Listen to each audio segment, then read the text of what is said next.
od jutros stari tramvaji koji su tehnički ispravni su povučeni iz prometa javnog gradskog prijevoza i nijedan neće biti pušten u promet bez javnog obznanjivanja, analize i atesta svih tih tramvaja.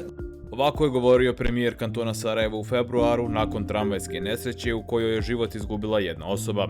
Češki tramvaji, poput onog koji je iskočio iz šina, povučeni su iz saobraćaja odmah nakon nesreće. Svi stari tramvaji, uključujući i one donirane iz Konije, povučeni su na dan Vukovog obećanja.